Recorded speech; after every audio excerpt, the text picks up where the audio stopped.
يا أيها الذين آمنوا لا تخونوا الله والرسول وتخونوا أماناتكم وأنتم تعلمون واعلموا أنما أموالكم وأولادكم فتنة وأن الله عنده أجر عظيم يا أيها الذين آمنوا إن تتقوا الله يجعل لكم فرقانا ويكفر عنكم سيئاتكم ويغفر لكم والله ذو الفضل العظيم.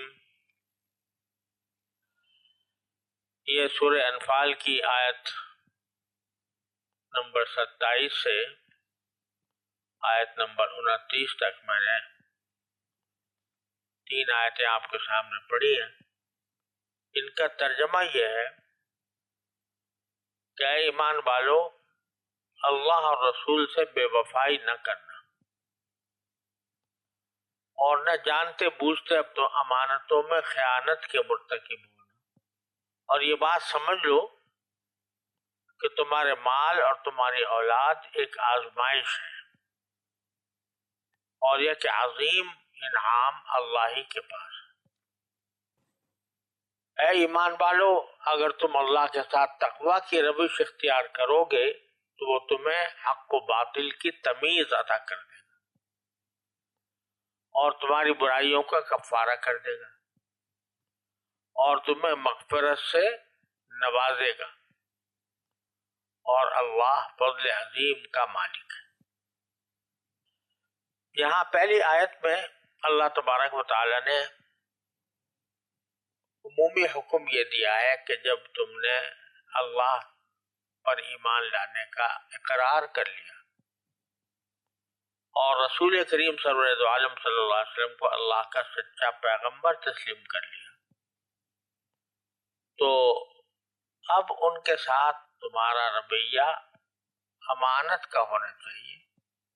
ان کی خیانت کرنا یعنی ان سے بے وفائی کرنا یا کوئی ایسا اقدام کرنا جو ان کے کسی ارادے کو خراب کرنے والا ہو، یہ تمہارے لیے بحیثیت مسلمان اس کی کوئی اجازت نہیں. خیانت نہ کرو اللہ سے اور اللہ کے رسول سے. خیانت کے لفظی معنی تو یہ ہوتے ہیں کہ کسی نے کسی کے پاس کوئی امانت رکھوائی اور وہ اس امانت کو کھا جائے، وہ واپس کرانا چاہے تو واپس نہ کرے اور ہیلے بہانے کرتا رہے، ٹال مٹول کرتا رہے، تو یہ سب خیانت کی شاخیں ہیں.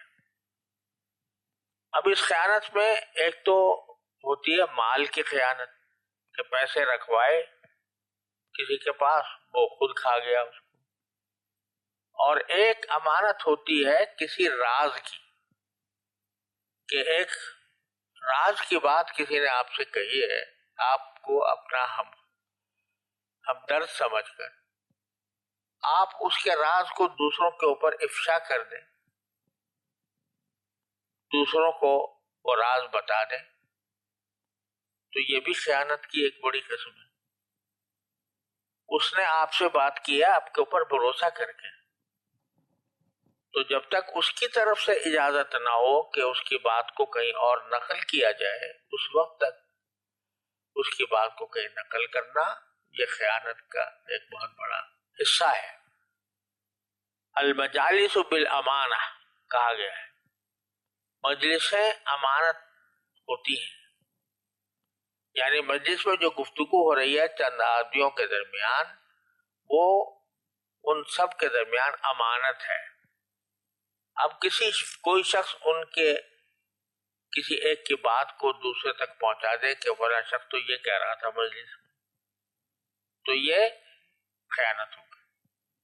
تو اللہ تبارک و تعالیٰ اور اللہ کے رسول سے خیانت کے ممانعت کے لیے اللہ تعالیٰ نے یہ آیت نازل فرمائی اور اس سیاق میں فرمائی کہ تمہیں جو کچھ بھی فتح بدر میں حاصل ہوئی ہے وہ اللہ تبارک و تعالیٰ کا خاص کرم تھا، تمہاری اطاعت کے جذبے کا صلہ اللہ تبارک و تعالیٰ نے دیا۔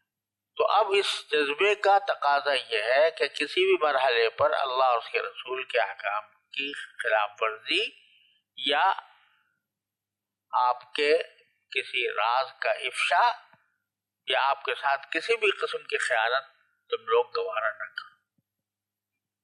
بعض حضرات مفسرین نے یہاں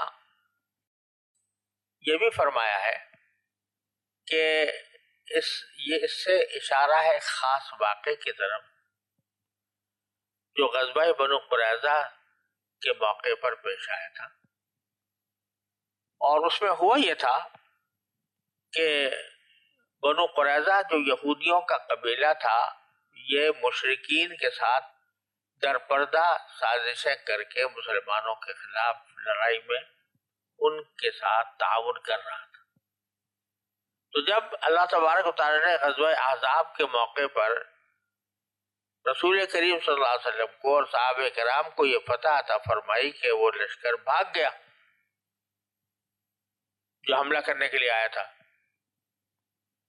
تو اس وقت آپ کو پتہ چل چکا تھا کہ یہ بنو قریظہ کے یہودی جو ہیں وہ درپردہ ان احزاب کی جو حملہ آور احزاب تھے ان کی مدد کر رہے تھے۔ اس لیے اللہ تعالیٰ کی طرف سے حکم ہوا کہ آپ جا کر ان کا محاصرہ کرو۔ ابھی احزاب کے غزوے سے فارغ ہو کے ہوئے ہی تھے کہ فوراً آپ کو حکم آ گیا کہ بنو قریظہ کا جا کر محاصرہ جب کر لیا اور بنو قریظہ کے لوگ جو ہیں وہ قلعے میں محصور ہو گئے، اور ایک مرحلہ ایسا آیا کہ ان کے سامنے یہ پیشکش کی گئی کہ بجائے اس کے کہ اب لڑائی لڑو تم، باقاعدہ جنگ ہو دونوں میں، اگر آپ چاہو تو اللہ کے حکم پر اتر آؤ۔ کیا معنی؟ کہ یہ ہتھیار پھینک دو یا یہ کہ جنگ بندی کا اعلان کر دو، اور ساتھ میں یہ طے کر لو، یہ کہہ دو کہ بھئی جو کچھ بھی اللہ تعالیٰ کا حکم ہوگا اس پر ہم راضی ہوں گے۔ تو اس وقت ایک صحابی تھے جن کا نام ابو لبابہ ہے رضی اللہ تعالیٰ، وہ ان کا معاملہ یہ تھا کہ ان کے اہل و عیال کچھ موجود تھے خود بنو قریظہ کے اندر، اس لیے ظاہر ہے تبھی محبت ہوتی ہے اپنے اہل و اولاد سے۔ تو اس محبت کے نتیجے میں جب یہودیوں نے ان سے پوچھا، بنو قریظہ کے یہودیوں نے ان سے پوچھا، مشورہ کیا کہ تم کیا ہم ہتھیار ڈال دیں، یہ کہہ کر کہ جو بھی فیصلہ ہوگا اللہ کا رسول کا ہم اس کو تسلیم کر لیں گے۔ تو انہوں نے یہ سوچ کر کہ ذرا میں جو ہمدردی سی پیدا ہوئی تھی اہل و عیال کی وجہ سے، اپنے گلے پر ہاتھ رکھ کر اس طرح اشارہ کیا کہ یہ ہو جائے گا تمہارے، تم سب قتل ہو جاؤ اگر تم نے ہتھیار ڈالے اور کرے تو پر فیصلہ تمہارا یہ ہوگا، اشارہ کر کے بتا۔ اب یہ بات ان کو یہ بات کہ بنو قریظہ کے بارے میں قتل ہی کا فیصلہ ہوگا، یہ ایک راز تھا جو نبی کریم صلی اللہ علیہ وسلم کے ذہن میں تھا کہ ان کا کوئی علاج اس کے سوا نہیں ہے، یہ ساری زندگی فتنہ مچاتے رہیں گے، لہذا ان کو ختم ہی کرنا ہے۔ تو جب یہ انہوں نے راز پاش کیا ان کے اوپر، بعد میں ان سے پوچھا گیا اچھا تم ہی بتاؤ کہ کس سے فیصلہ کروائیں تمہارا، ہمارے مسلمانوں میں سے کسی کا نام لے دو کہ وہ فیصلہ جو کرے گا وہ ہم مانیں گے۔ تو انہوں نے حضرت سعد بن معاذ کا نام لیا، کیونکہ حضرت سعد بن معاذ جو تھے رضی اللہ تعالیٰ عنہ وہ ان کا کا جو قبیلہ تھا وہ ان بنو قریظہ کے ساتھ قریبی تعلقات رکھتا، تو انہیں خیال ہوا کہ ساتھ معاذ ہمارے حق میں فیصلہ کریں گے۔ چنانچہ جب سعد بن معاذ کو بلایا گیا، کہا بھائی فیصلہ کر دو، جو تم فیصلہ کرو گے حضور اقدس صلی اللہ علیہ وسلم نے فرمایا اب ہم اس کو مان لیں گے۔ تو انہوں نے بھی فیصلہ یہ کیا کہ ان کے جتنے بھی لڑنے والے ہیں ان سب کو قتل کر دیا۔ فیصلہ یہی ہوا۔ اب ابو لبابہ رضی اللہ تعالیٰ عنہ نے یہ بات کر تو دی تھی کہ ایک راز کی بات پہنچا دی تھی یہودیوں تک، لیکن اس پر شرمندہ بہت ہوئے،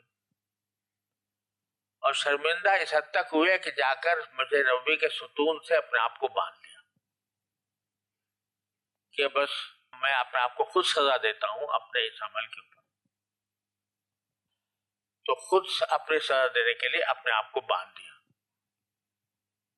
اور باندھ کر کھڑے رہے یہاں تک کہ اس حالت میں بیچارے جب بندھے ہوئے تھے تو اس وقت میں تو ان کو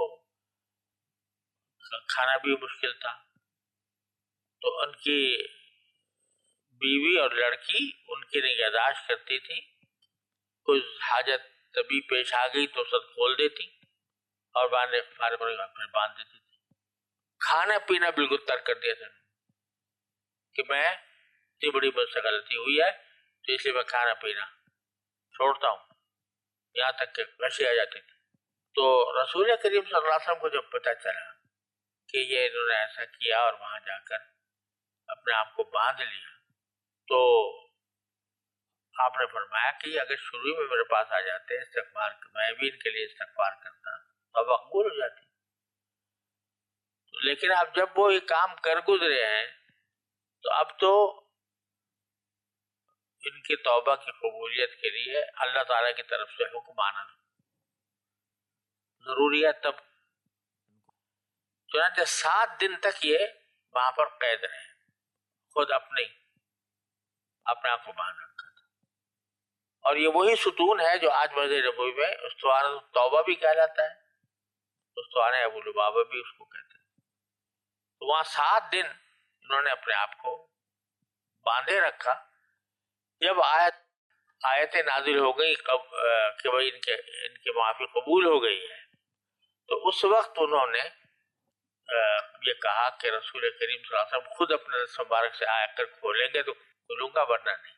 تو چنانچہ آپ صبح کی نماز کے بعد مسجد کی تشریف لائے تو دست مبارک سے ان کو، تو بعض حضرات مفسرین نے فرمایا ہے کہ اس آیت میں اشارہ اس واقعے کی طرف بھی ہے، اور یہ کہا جا رہا ہے کہ اے ایمان والو، اللہ اس کے رسول کے ساتھ خیانت نہ کرو، بے وفائی نہ کرو،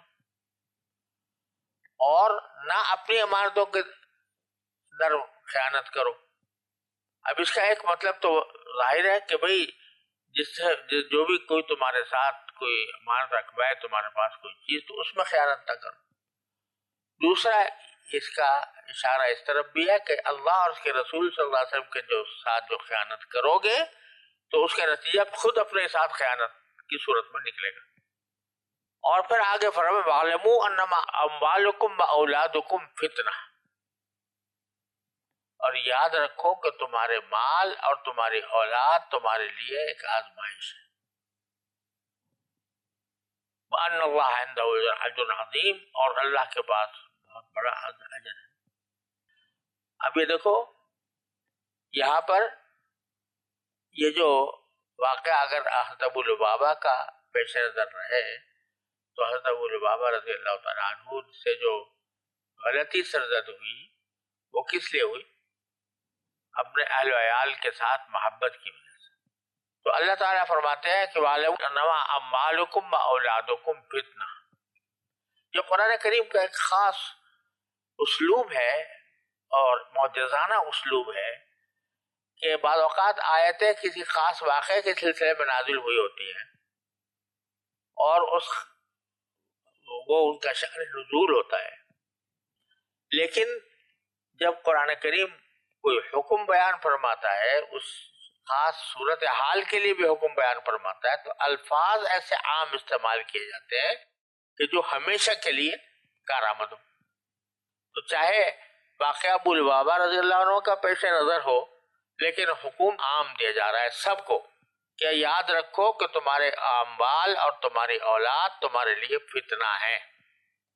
فتنہ کیا ہے؟ فتنہ جو ہے قرآن کریم میں کئی معنوں کے لیے استعمال ہوا ہے. ایک معنی ہے آزمائش کی. فتنہ آزمائش کو کہتے ہیں. اصل میں عربی زبان میں فتنہ یفتنو فتنن یہ جو لفظ ہوتا ہے یہ آتا ہے کسی پتھر کو آگ میں تپانے کے لیے. اور پتھر کو یا کسی بھی چیز کو آگ میں تپانا تو بسا اوقات کسی چیز کے کھرے کھوٹے ہونے کو پہچاننے کے لیے آگ میں تپایا جاتا ہے. تو اس لیے اس کو آزمائش کے معنی میں بھی استعمال کرنے لگے کہ کوئی بھی آزمائش ہو جس سے کہ آدمی کا کھڑا یا کھوٹا ہونا پتہ چلے اس کے لیے فتنہ لفظ استعمال ہوتا ہے. دوسرے اس کے معنی جو ہے وہ عذاب کے بھی ہوتے ہیں. اللہ بچائے.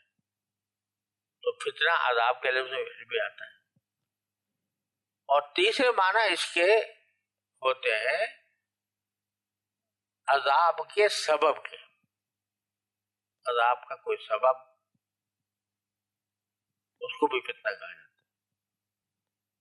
تو یہاں جو فرمایا جا رہا ہے کہ تمہاری اموال تمہارا مال اور تمہاری اولاد تمہارے لیے فتنہ ہے تو فتنے کے پہلے معنی یہاں پر زیادہ ظاہر ہیں کہ آزمائش ہے کہ تم اس کی محبت میں اللہ اور اس کے رسول کو بھول جاتے ہو یا اللہ اور اس کے رسول کی تعلیم کو مقدم رکھتے ہو اور ان کی محبت کو مؤخر کر دیتے ہو. اس معنی میں اموالکم اولادکم. ایک طرف اموال کو خیر بھی کہا گیا ہے وَإِنَّهُ لِحُبِّ الْخَيْرِ لَشَدِيدٌ. ایک جگہ یہ کہا گیا کہ اموالکم التی جعل اللہ لکم قیاما. تمہارے مال جو ہے ان کی سے تمہاری زندگی کا قوام بنا ہے بنتا ہے. تو خیر بھی کہا گیا. فضل من اللہ وابتغوا من فضل اللہ. اللہ کا فضل کہا گیا اس مال کو جو جائز طریقے سے حاصل اس کی فضیلتیں بیان کی گئی. لیکن یہاں کہا جا رہا ہے فتنہ ہے. کیا معنی ہے؟ تو اچھی چیز اللہ تعالیٰ کی نعمت ہے. اگر وہ صحیح طریقے سے استعمال ہو تو یہ اللہ تبارک و تعالیٰ کی نعمت ہے اور اللہ تعالیٰ کا شکر ادا کرنے کا موقع ہے. لیکن اگر اس کا غلط استعمال ہو یا اس کی محبت اس طرح غالب آ جائے کہ انسان کو حلال و حرام سے بے پرواہ کر دے تو یہ بہت بڑا فتنہ ہے. یہ آزمائش ہے تمہاری. اسی طرح اولاد کو اللہ تعالیٰ نے ہر جگہ جہاں پر بھی ذکر کیا ہے وہ اس معنی میں کیا ہے کہ اولاد کسی کی ہو جانا یہ اس پر اللہ کا انعام و احسان ہے. اچھی بات ہے. لیکن ساتھ ہی یہ کہ وہ اس لحاظ سے آزمائش ہے کہ آیا اس کی محبت تمہارے اوپر اتنی غالب آ جاتی ہے کہ اس کی محبت میں اور اس کا خیال کرنے میں تم اللہ کے احکام کو پس پوچھ ڈال دیتے ہو تو یہ تمہارے لیے عذاب ہے. تو یہ آزمائش ہے. دونوں اچھی چیزیں. اللہ تعالیٰ سے مانگنے کی بھی چیزیں یا اللہ مجھے مال اچھا دے دی یا اللہ مجھے اولاد دے دیجیے. یہ مانگنے کی چیزیں ہیں نعمتیں ہیں. لیکن ساتھ ہی آزمائش ہے کہ ان کا استعمال تم اللہ کی رضامندی کے مطابق کر رہے ہو یا اللہ تعالیٰ کی ناراضی کے ساتھ. تو اس لیے فرمایا یاد رکھو انما اموالکم و اولادکم فتنہ واللہ عندہ اجر عظیم. اور اللہ ہی ہے جس کے پاس بہت بڑا اجر ہے.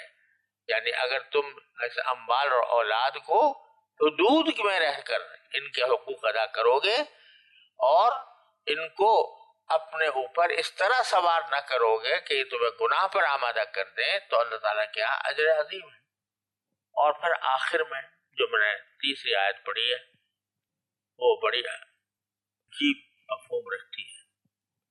فرمایا یا ایھا الذین آمنوا ان تتقوا اللہ یجعل لکم فرقانا، اگر تم اللہ سے ڈرنے کا طریقہ اختیار کر لو گے، تقوی اختیار کر لو گے، تو اللہ تبارک و تعالیٰ تمہیں فرقان عطا فرما دے گا۔ فرقان کیا چیز ہے؟ فرقان کے لفظی معنی یہ ہے کہ ایک چیز کو دوسری چیز سے ممتاز کرنے والا، اور قرآن کریم کی اصطلاح میں حق اور باطل کے درمیان امتیاز پیدا کرنا۔ لہذا ہم نے ترجمہ جو کیا ہے وہ یہ کیا ہے کہ اگر تم اللہ کے ساتھ تقوی کی روش اختیار کرو گے تو وہ تمہیں حق و باطل کی تمیز عطا کر دے گا۔ یہ تمیز عطا کر دے گا کہ کون سی چیز حق ہے اور کون سی چیز باطل ہے۔ یہ عجیب فائدہ بتایا اللہ تعالیٰ نے تقوی کا۔ جتنا تقوی زیادہ ہوگا اتنی ہی بصیرت بڑھے گی۔ وہ بصیرت بڑھے گی جو آدمی کو حق و باطل کے درمیان تمیز کرنے کی طاقت عطا کر دے گی۔ اور جو گناہ ہوتے ہیں، تقوی کے معنی کیا ہوتے ہیں؟ تقوی کے معنی ہے گناہ سے بچنا۔ تو گناہ کی جو خاصیات ہیں ان میں سے ایک خاصیت بڑی خطرناک یہ ہے کہ وہ آدمی کی عقل اوندھی کر دیتا ہے۔ نافرمانی اور گناہ انسان کی مت مار دیتا ہے، اس کی عقل ٹیڑھی ہو جاتی ہے، سمجھ صحیح نہیں رہتی، اچھے کو برا، برے کو اچھا سمجھنے لگتا ہے۔ یہ گناہ کی خاصیت ہے۔ یہ جو حدیث میں آتا ہے نا کہ جب بندہ کو گناہ کرتا ہے تو اس کے دل پر ایک نقطہ، سیاہ نقطہ لگا دیا جاتا ہے، دوسرا گناہ کرتا ہے تو دوسرا نقطہ لگ جاتا ہے، تیسرا کرتا ہے تیسرا لگ جاتا ہے۔ اللہ بچائے پھر اگر ہوتے ہوتے یہ پورے دل پر زنگ کی شکل اختیار کرے۔ تو گناہ جو ہے وہ ایک گناہ دوسرے گناہ کی طرف بلاتا ہے، ایک گناہ جو ہے وہ دوسرے کی طرف بلا کر ذہن کو گناہ کی برائی سے کے تصور سے دور کر دیتا ہے۔ شیطان کا ایک بہت بڑا دھوکہ یہ ہوتا ہے کہ بھائی چلو ایک مرتبہ یہ گناہ کر لو، تھوڑی سی لذت اس سے حاصل کر لو، پھر توبہ کر لینا، اللہ میاں نے توبہ کا دروازہ کھول رکھا ہے۔ اس بنا پر شیطان بعض اوقات یا نفس انسان کو اس بات پر آمادہ کرتا ہے کہ چلو تھوڑا سا تجربہ کر لو۔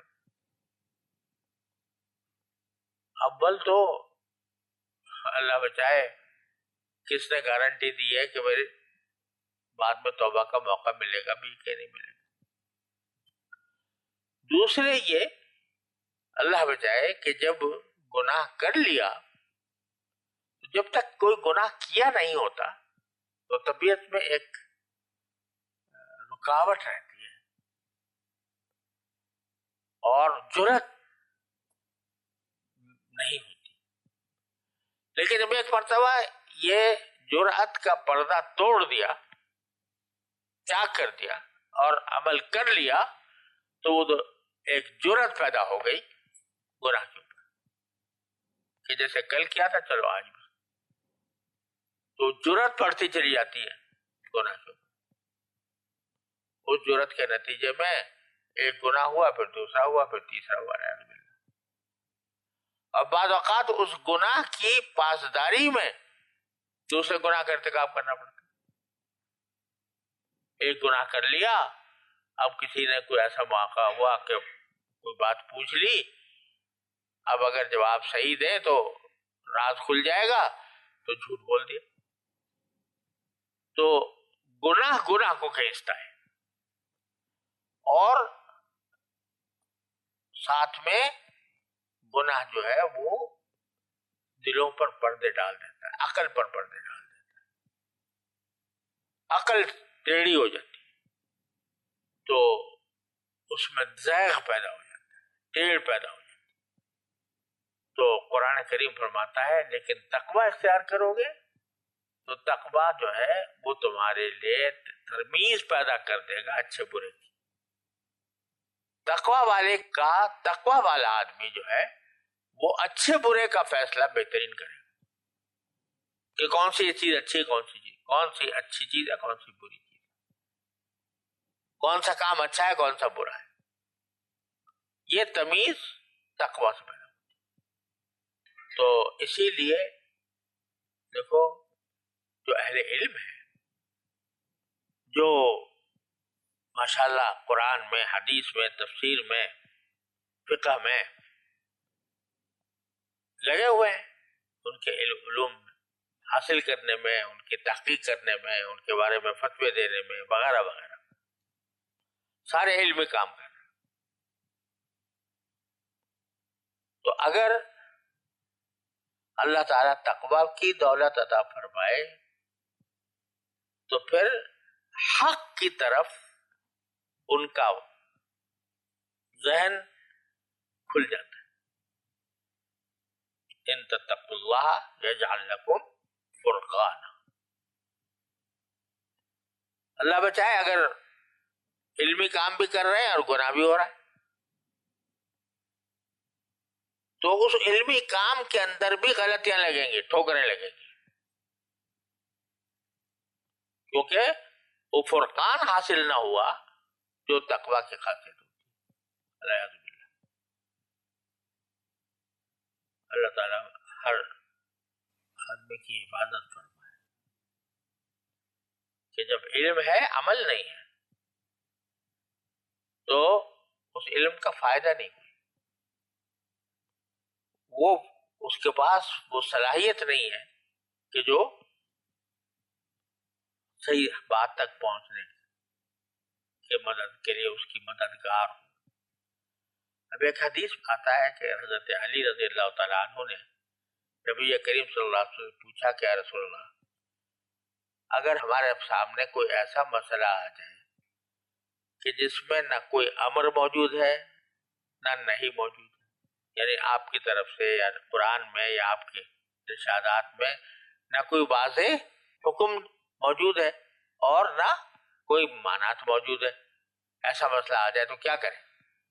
تو رسول کریم صلی اللہ علیہ وسلم نے ارشاد فرمایا شاور الفقہاء العابدین، ایسے فقہا سے مشورہ کرو جو عبادت گزار ہوں۔ بھئی فقہا کی بات تو سمجھ میں آ گئی کہ فقہا سے مشورہ کرو کہ فقہا جو ہیں وہ علم فقہ کے حامل ہیں، لہذا ان سے پوچھنا درست ہوا، ان سے مشورہ کرنا درست ہوا۔ یہ عابدین کی قید کیا لگی ہوئی ہے کہ فقہا کے ساتھ ساتھ وہ کیا ہوں؟ عابدین بھی ہوں، عبادت گزار ہوں۔ یہ کیوں؟ اس لیے کہ نرا فقیہ اگر ہوگا، عابد نہیں ہوگا تو اس کو فرقان حاصل نہیں ہوگا۔ ان تتقوا اللہ یجعل لکم فرقانا کا وہ مصداق نہیں ہوگا۔ تو تقوی وہ چیز ہے جو انسان کو فرقان عطا کرتا ہے، تمیز عطا کرتا ہے، حق و باطل کے درمیان فرق کرنے کی صلاحیت بخشتا ہے۔ اس لیے فرمایا ان تتقوا اللہ یجعل لکم فرقانا ویکفر عنکم سیئاتکم، اور تمہارے برائیوں کو بھی وہ چھپا دے گا۔ کفارہ کے اصل معنی ہوتا ہے چھپا دینا، تمہاری غلطیوں کو بھی چھپا دے گا۔ تقوی جب پہلے ہے، تقوی کے تو معنی یہ ہے کہ کبائر سے محفوظ ہے وہ تقوی والا، اس کے پاس اگر کبائر ہوں گے تو تقوی تو نہیں، وہ متقی تو نہیں کہلائے گا۔ تو ان تتقوا اللہ جب کہا تو اس کے معنی یہ کہ وہ کبائر سے تو پہلے ہی بچا ہوا ہے، تو اس کی وجہ سے اس کو ہم نے فرقان عطا فرمایا کہ تمیز بخش دی۔ البتہ کچھ رہ گئے ہوں گے چھوٹے موٹے سیئات، چھوٹی موٹی برائیاں کبھی کوئی سرزد ہو گئی ہوں گی، تو وہ ہم کفارہ ہی کر دیں گے. یکفر عنکم سیئاتکم ویغفر لکم. جو چھوٹی چھوٹی غلطیاں ہیں وہ ہم کفارہ کر دیں گے اس کا، اور تم مغفرت کر دیں گے. کیونکہ اعلان پہلے ہم نے کر رکھا ہے کہ ان تجتنبوا کبائر ما تنہون عنہ نکفر عنکم سیئاتکم وندخلکم مدخلا کریما. کہ اگر بڑی بڑی گناہوں سے بچتے رہو گے تو چھوٹے چھوٹے گناہوں کو ہم خود ہی معاف کرتے رہیں گے. تو یہاں پر یہ فرمایا کہ تقوی جب تم نے حاصل کر لیا تو تمہیں ایک تمیز مل گئی حق و باطل کی، اور پھر تمہارے جو چھوٹے موٹے گناہ تھے وہ ہم ایسے کفارہ کر دیں گے. واللہ ذو الفضل العظیم، اور اللہ سبحانہ و تعالی وہ بڑا فضل عظیم کا مالک ہے، لہذا اس فضل عظیم کے ذریعے تمہیں نواز دے گا. وصلی اللہ تعالی علیہ